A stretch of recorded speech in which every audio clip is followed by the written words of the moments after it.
اور وہ درگیوس کا انتظار کر رہے تھے۔ اتنے میں ایک تیر آ کر درخت کو لگتا ہے۔ درگیوس وہاں پہنچ چکا تھا۔ پھر درگیوس کہتا ہے تم بے وقوف میرے اس کھلی جگہ پر انتظار کر رہے ہو، لیکن دشمن اتنا بے وقوف نہیں ہے۔ پھر درگیوس گھوڑے سے نیچے اتر آتا ہے اور کہتا ہے میں تیزی سے حرکت میں آنا ہوگا۔ اور ارطغرل نے بتایا ہے کہ چنار کے درختوں والا راستہ بہت جلدی پہنچتا ہے۔ وہ حملے کے لیے بہترین جگہ ہے۔ اس کے بعد وہاں سے روانہ ہو جاتے ہیں۔ دوسری طرف کائی قبیلے میں ارطوسب اور سلمان قبیلے پہنچ جاتے ہیں۔ انہیں دیکھ کر سب لوگ بہت خوش ہو جاتے ہیں اور اسے ملنے لگتے ہیں۔ پھر عثمان اور گندوز پوچھتے ہیں آپ ان کے جال سے کیسے بچے بابا؟ ارطوسب کہتے ہیں اس دنیا میں دو ہی طاقتیں ہیں، ایک تلوار اور دوسرا دماغ، لیکن کوئی ایسی طاقت ایجاد نہیں ہوئی ہے جو دماغ کو ہرا دے۔ پھر ارطوسب وہ فرمان سلجان خاتون کو پکڑاتے ہیں اور کہتے ہیں اس فرمان میں لکھا ہے کہ گلدارو اور سلمان اب آزاد ہیں۔ یہ سن کر سب خوش ہو جاتے ہیں اور اللہ کا شکر ادا کرتے ہیں۔ پھر ارطوسب کہتے ہیں منگول اور دوسرے ڈاکو کسی بھی ہجرت والے قافلے پر حملہ کر سکتے ہیں، اس لیے ابھی کے لیے صرف سلمان جائے گا اور ہمیں ایک اہم مسئلے کے بارے میں بات بھی کرنی ہے۔ سلمان میرے ساتھ آئے گا، آپ ہمارے قبیلے میں مزید اور وقت گزاریں، ضروری اور احتیاطی تدابیر کے ساتھ آپ ہجرت کر سکتی ہیں انشاءاللہ۔ یہ سن کر سب بہت خوش ہو جاتے ہیں اور یہاں پر اس قسط کا اختتام ہو جاتا ہے۔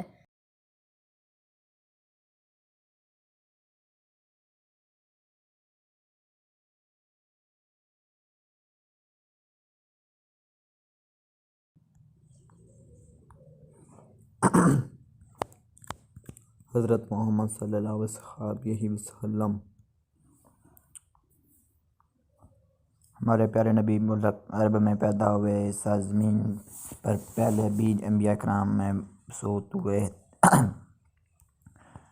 ہوتے رہتے۔ ہر نبی نے اپنے زمانے اور حالات کے مطابق سرزیج کی باتیں بتائی، لوگوں کو اللہ کی طرح بلایا، نیکی کی دعوت دی، برائی سے روکا۔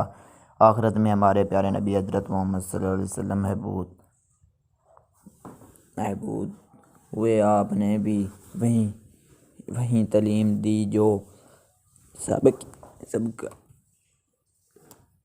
سابقہ نبیوں نے دی۔ ہمارے پیارے نبی پاک صلی اللہ علیہ وسلم 12 ربیع الاول بروز پیر صبح صادق کے وقت مکہ معظمہ میں پیدا ہوئے۔ بچے کا نام محمد رکھا گیا۔ ایسا نام عرب میں کسی نے نہ رکھا۔ آپ نے جس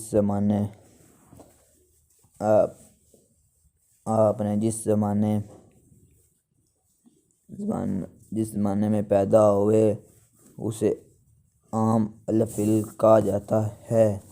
قبل کے معنی ہاتھی کے ہیں۔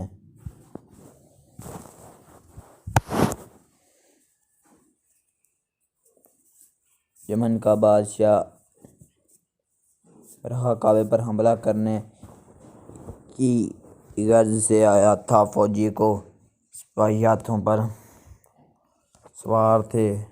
ابرہہ کا مقابلہ کسی نے نہ کیا۔ خدا کا کرشمہ دیکھا کہ اللہ نے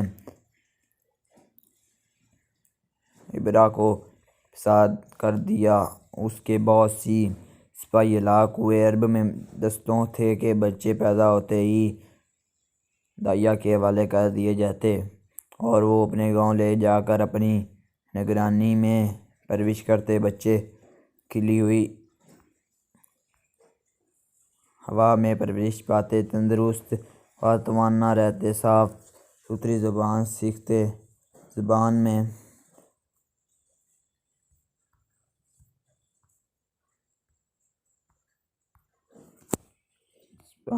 بات ہوتی۔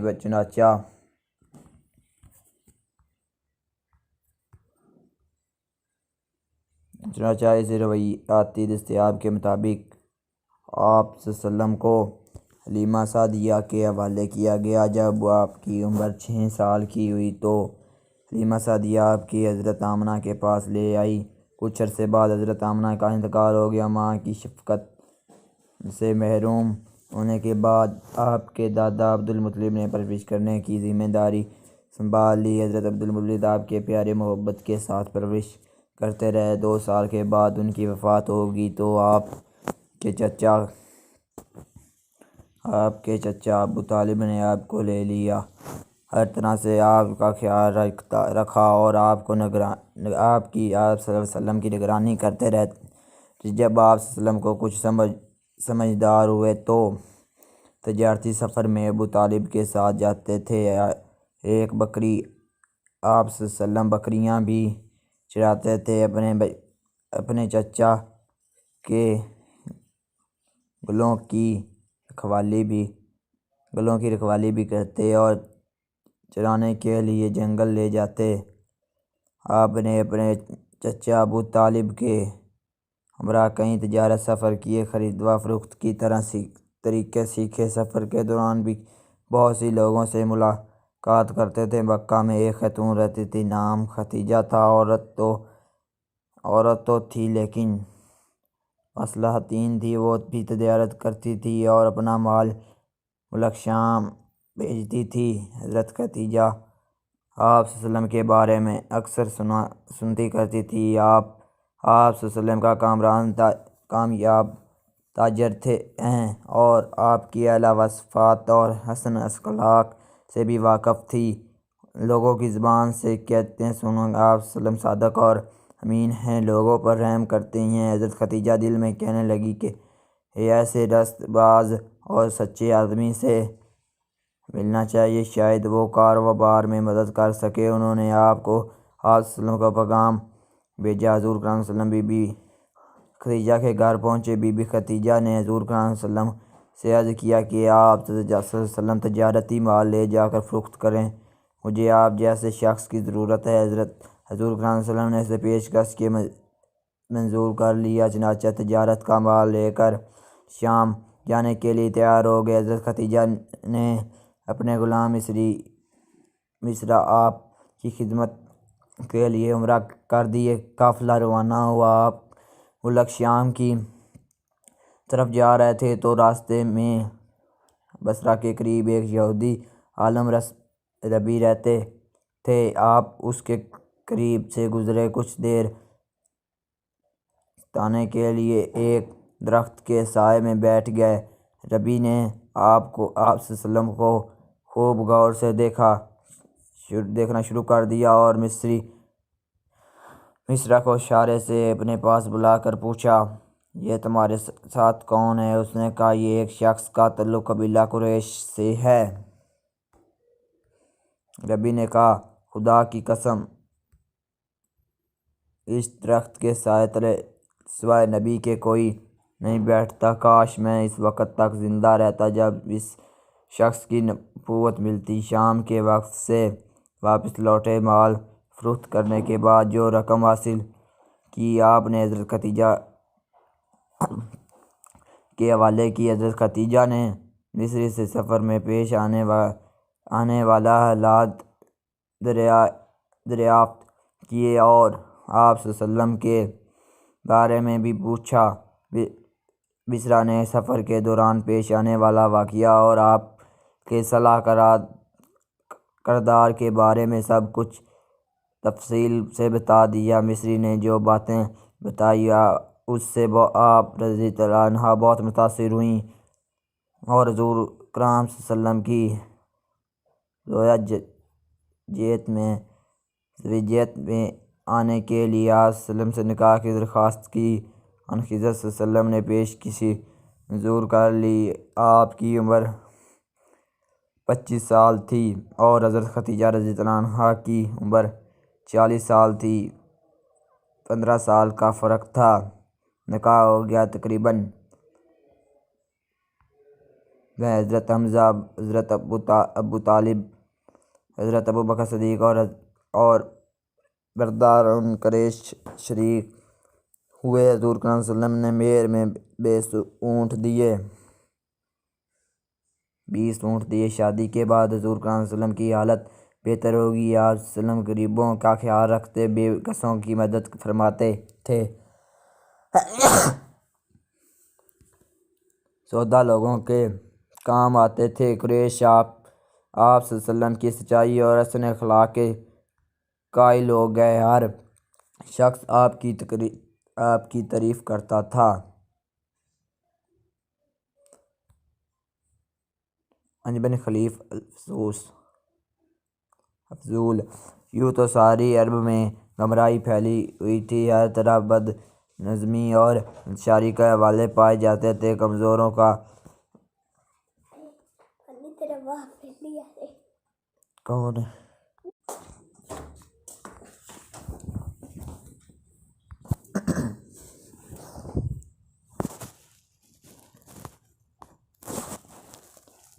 گمراہ، ہر طرف بدنظمی اور انتشاری کا ماحول پایا جاتا تھا۔ کمزوروں کے اتنا دو بھری ہوئی چکا تھا، انصاف نام کی کوئی چیز نہیں تھی۔ مکہ کے حدود میں بھی کچھ ایسی قسم کی حالت پائی جاتی تھی۔ باہر سے کوئی تاجر مال لے کر آتا تو لوٹ لیا جاتا، یا مال خرید کر رقم نہیں دیتے کوئی کسی کا حق دبا بیٹھتا۔ سرکار عالم صلی اللہ علیہ وسلم کو ان غریبوں کے باعث بہت دکھ پہنچا تھا۔ مکہ کے سنجیدہ اور انصاف پسند ان لوگوں نے خلق افسوس کے نام سے ایک تنظیم کی بنیاد رکھی، جس کا مقصد یہ تھا کہ ہر ایک مظلوم کی حمایت کی جائے جو شہر مکہ کے حدود میں پایا جائے، خواہ وہ دہی کا باشندہ ہو یا اجنبی۔ رسول کریم صلی اللہ علیہ وسلم نے اس عمل کو بہت پسند فرمایا۔ خانہ کعبہ کی ازسرنو تعمیر۔ یہ تو سب ہی جانتے ہیں کہ آج سے 4000 سال پہلے حضرت ابراہیم علیہ السلام نے خانہ کعبہ کی بنیاد رکھی۔ تعمیر میں حضرت اسماعیل علیہ السلام نے بھی حصہ لیا۔ خانہ کعبہ جس حالت میں آج نظر آ رہا ہے، پابندی اور خوبصورتی کے اعتبار سے قدیم کعبہ سے بہت فرق ہے۔ صدیاں گزر گئیں، آج بھی اللہ کا یہ گھر قائم ہے۔ ابھی ایسا ہوتا تھا کہ خراب موسمی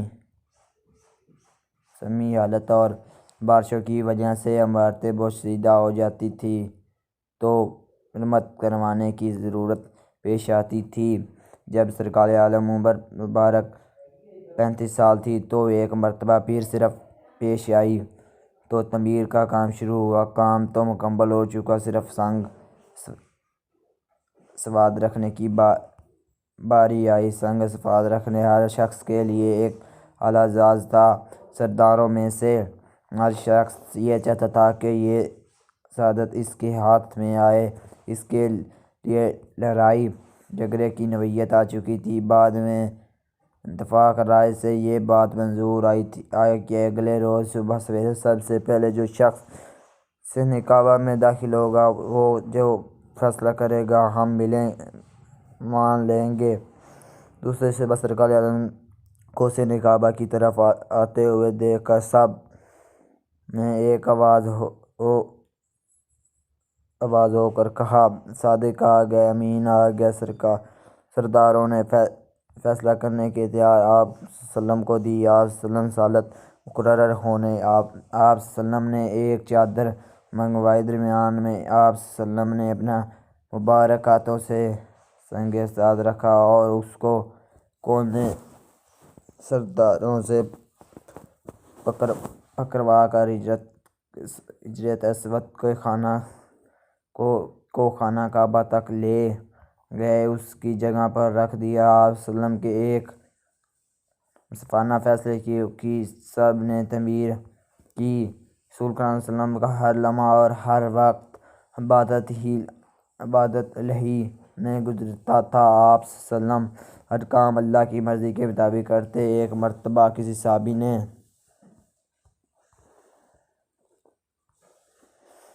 حضرت عائشہ رضی اللہ عنہا سے دریافت کیا کہ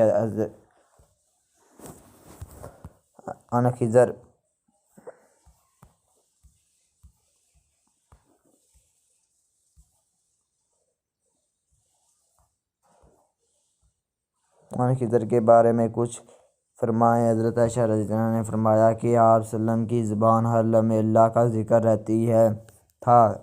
زبان پر اللہ کا ذکر رہتا تھا۔ مکہ مدینہ سے 3 میل کے فاصلے پر ایک پہاڑ ہے، یہاں ایک غار ہے۔ یہ جگہ بالکل سنسان ہے۔ یہ غار ہرا کے نام سے مشہور ہے۔ اللہ کے رسول صلی اللہ علیہ وسلم کئی دن اس غار میں گزارتے، اللہ کا ذکر کرتے اور عبادت میں مصروف رہتے۔ آپ صلی اللہ علیہ وسلم ذکر الہی میں مشغول تھے کہ اچانک ایک نورانی جسم نمودار ہوا۔ یہ حضرت جبرائیل علیہ السلام تھے۔ فرشتے نے کہا، پڑھو۔ آپ صلی اللہ علیہ وسلم نے کوئی خیال نہ تھا، ایسا محسوس ہوا کہ کوئی آپ صلی اللہ علیہ وسلم کو پوری قوت سے دبا رہا ہے۔ پھر آواز آئی، پڑھو۔ آپ صلی اللہ علیہ وسلم نے فرمایا، میں کیا پڑھوں؟ جواب ملا، پڑھو، اے رب کے نام سے جس نے کائنات کو پیدا کیا اور انسان کو خون کے لوتھڑے سے پیدا کیا۔ پڑھیں۔ آپ صلی اللہ علیہ وسلم کا رب بڑا کریم ہے، جس نے قلم کے ذریعے تعلیم دی، انسانوں کو وہ علم دیا جو وہ نہیں جانتے تھے۔ یہ پہلی وحی تھی جو آپ پر نازل ہوئی۔ حضرت آپ صلی اللہ علیہ وسلم نسبت رسائی پر فائز ہوئے۔ اللہ کے رسول غار تشریف لائے۔ حضرت خدیجہ رضی اللہ عنہا سے غار ہرا میں جو کچھ ہوا آپ نے سنا دیا۔ حضرت خدیجہ نے جیسے ہی آپ کی زبان مبارک سے سنا، فوراً ایمان لے آئیں اور فرمایا، خدا کی قسم آپ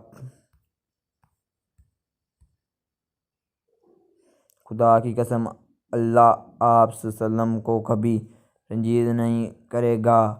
آپ رشتہ داروں کا کام آتے ہیں، سچ بولتے ہیں، بے کسوں کی مدد کرتے ہیں، ناظروں کا خیال رکھتے ہیں، مہمانوں کی تواضع کرتے ہیں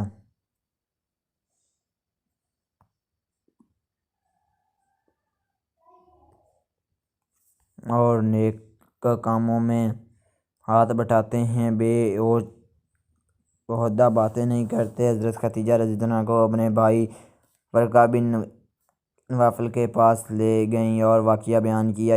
وہ لازمی کتابوں کے علم سے پکارا، انہوں اٹھ، پاک ہے، پاک محمد پیغمبر ہے، پریشان نہ ہو۔ حضرت خدیجہ البکری، حضرت علی رضی اللہ عنہ، حضرت زید بن حارثہ جو آپ صلی اللہ علیہ وسلم کے غلام تھے اور دیریانہ رفاقت، حضرت ابوبکر صدیق، حضرت آپ صلی اللہ علیہ وسلم پر ایمان لے آئے اور آپ کی نبوت کی تصدیق کی۔ حضرت ابوبکر صدیق اپنے زیر اثر خلافت کے لوگوں کو بھی دائرہ اسلام میں لے آئے، جن میں حضرت عثمان غنی رضی اللہ عنہ، حضرت زبیر رضی اللہ عنہ، حضرت عبد الرحمن بن عوف، حضرت سعید بن وقاص اور حضرت طلحہ رضی اللہ عنہ شامل تھے۔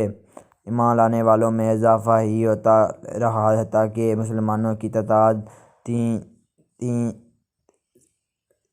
30 سے بڑھ گئی۔ تبلیغ کا سلسلہ جاری رکھنے کے لیے حضرت ارقم رضی اللہ عنہ کے گھر کو مرکز بنا لیا۔ 3 برس تک شاہ صلی اللہ علیہ وسلم کے کام خفیہ طور پر جاری رہا۔ چوتھے سال حکم خلافت صادق ہوئے جو آپ صلی اللہ علیہ وسلم کی حکومت دیا گیا اور وہ حضرت علی کی پرورش نہ کرے۔ اس آیت کا نزول کے بعد آپ صلی اللہ علیہ وسلم کھلے آف تبلیغ کرنے لگے۔ اس کے بعد پھر خدا نے حکم دیا اور اپنے قریبی رشتہ داروں کو ڈراتے رہے۔ حکمت کی تعلیم کرتے ہوئے اس گھر میں ایک ضیافت کا اہتمام کیا اور اپنے رشتہ داروں کو مدعو کیا۔ کھانے کے بعد آپ صلی اللہ علیہ وسلم نے تقریر کرتے ہوئے فرمایا، میں وہ چیز لے آیا ہوں جس میں دنیا اور آخرت دونوں میں بھلائی ہے۔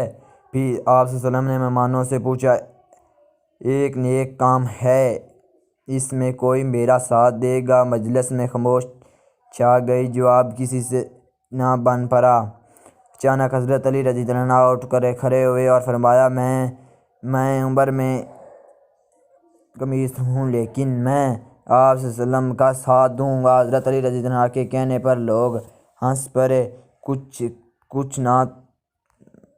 کچھ نہ تو مذاق بھی اڑایا، مجلس رخاشت سے ہو گئی، اور ایک اور موقع پر حضرت آپ صلی اللہ علیہ وسلم نے عزیزوں کو متوجہ کیا۔ آپ صلی اللہ علیہ وسلم کو کوہ صفات پر چڑھ کر اور قریش کے لوگوں کو ہر ایک کا نام لے لے کر پکارنا شروع کیا۔ جب سب جمع ہو گئے تو آپ صلی اللہ علیہ وسلم نے ارشاد فرمایا، لوگو، اگر میں تم سے یہ کہوں کہ اس غباری کے پیچھے ایک مسلح لشکر جمع ہے اور تم پر حملہ کرنے والا ہے، کیا مجھے سچا سمجھو گے؟ لوگوں نے جواب دیا، تم صادق اور امین پائے ہو تو جو کچھ کہے گا سچ کہیں گے۔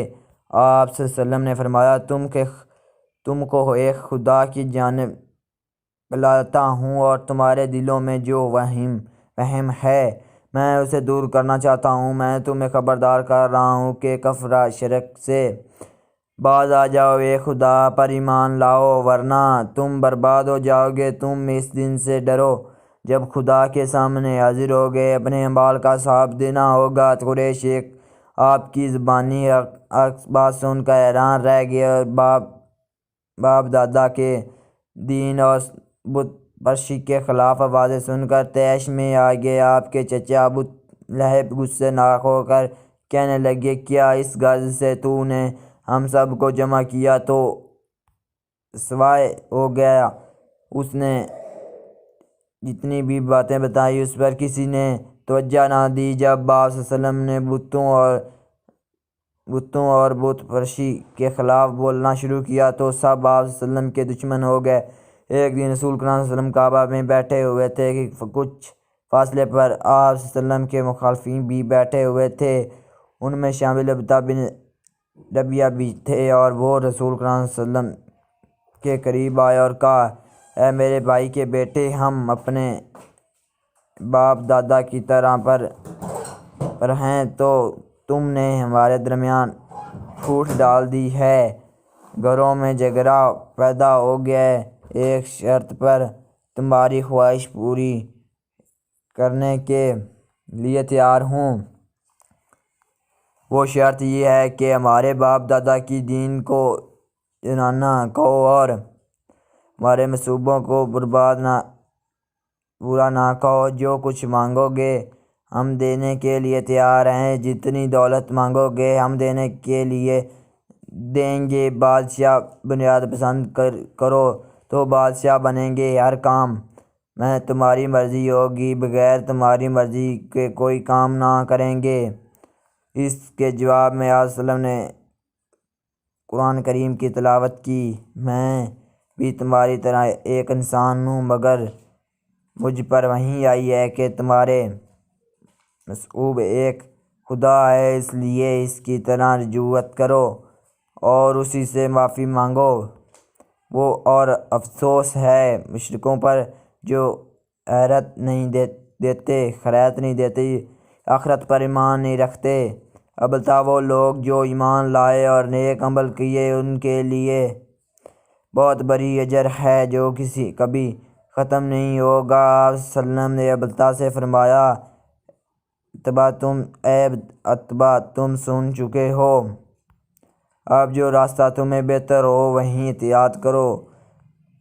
آپ صلی اللہ علیہ وسلم ہر جگہ جاتے اور لوگوں کو دین کی دعوت دیتے۔ ایک مرتبہ حج کے دوران رحمت للعالمین حضرت ابوبکر صدیق رضی اللہ عنہ کے عمرہ معمول کے مطابق تبلیغ حق کے لیے منی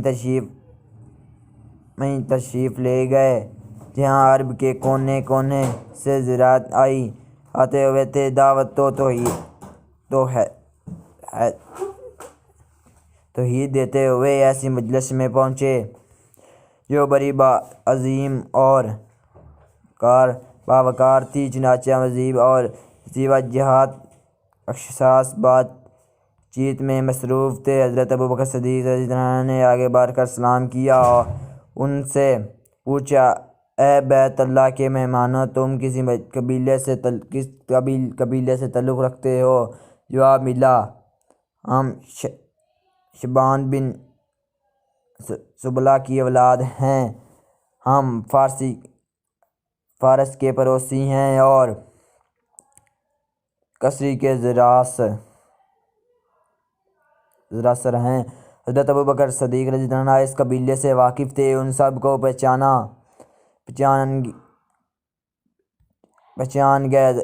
حضور اکرم صلی اللہ علیہ وسلم کی خدمت میں عرض کی، یا رسول اللہ، میرے ماں باپ آپ پر قربان، آپ صلی اللہ علیہ وسلم اجازت دے تو میں ان سے بات کروں۔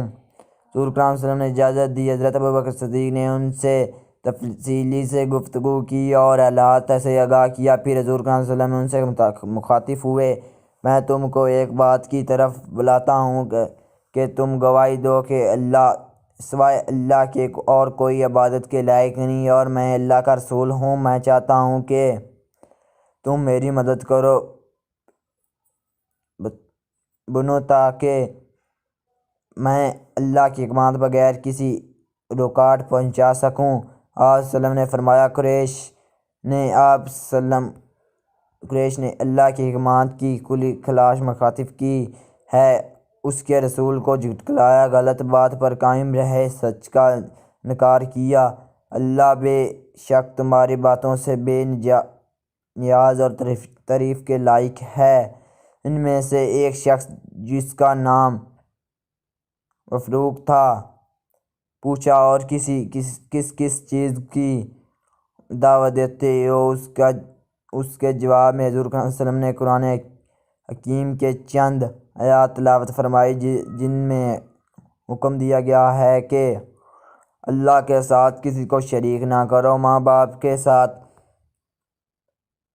احسان کرو، اور اپنی اولاد کو مفلسی کے ڈر سے مت قتل کرو، بے حیائی کے قریب بھی نہ بھٹکو، خواہ وہ پوشیدہ ہو یا ظاہر، جن کی خون اللہ نے حرام کیا ان کا ناحق قتل مت کرو، یتیم کے مال کو ہاتھ نہ لگاؤ، ناپ تول انصاف کے ساتھ کیا کرو، اور جب تم بات کرو تو انصاف کرو۔ مفسرین کریم کی یاد سن کر بول اٹھا، اے قریش بھائی، جو تم نے سنا کتنا پیارا کلام ہے جو دل میں اترا چلا گیا، یقیناً ایسا کلام زمین والوں کو نہیں ہو سکتا۔ خدا کی قسم، جو کچھ تم کہتے ہو اس میں بھلائی ہی بھلائی ہے۔ جن لوگوں نے تمہیں جھٹلایا ہے وہ تمہارے ساتھ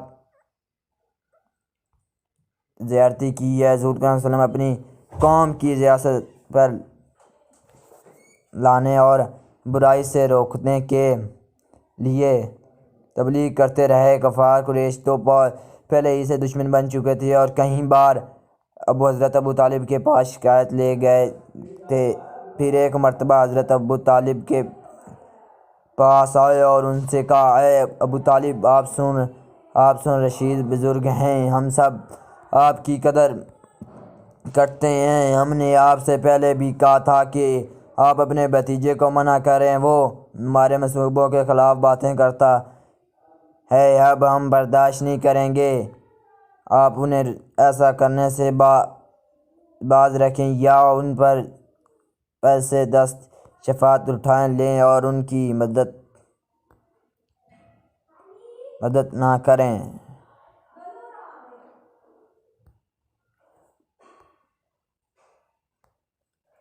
حضرت ابو طالب نے حضور صلی اللہ علیہ وسلم کو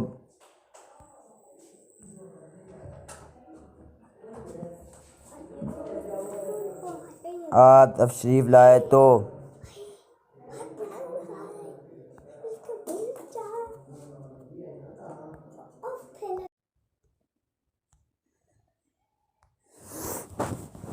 حضرت ابو طالب نے رسول صلی اللہ علیہ وسلم کو بھیجا، آپ تشریف لے بلایا، آپ تشریف لائے تو ان سے کہا، میرے بھتیجے تمہارا قوم کے لوگ میرے پاس آئے تھے، تمہارے بارے میں بہت کچھ کہہ رہے تھے، ذرا میری جان کا بھی خیال کرو اور اپنی جان کا بھی، اور مجھ پر اتنا بوجھ نہ ڈالو کہ میں اٹھا نہ سکوں۔ رسول اللہ صلی اللہ علیہ وسلم نے فرمایا، کوئی میرا داہنا ہاتھ میں سورج اور باتیں ہاتھ میں چاند رکھ دیں اور مجھ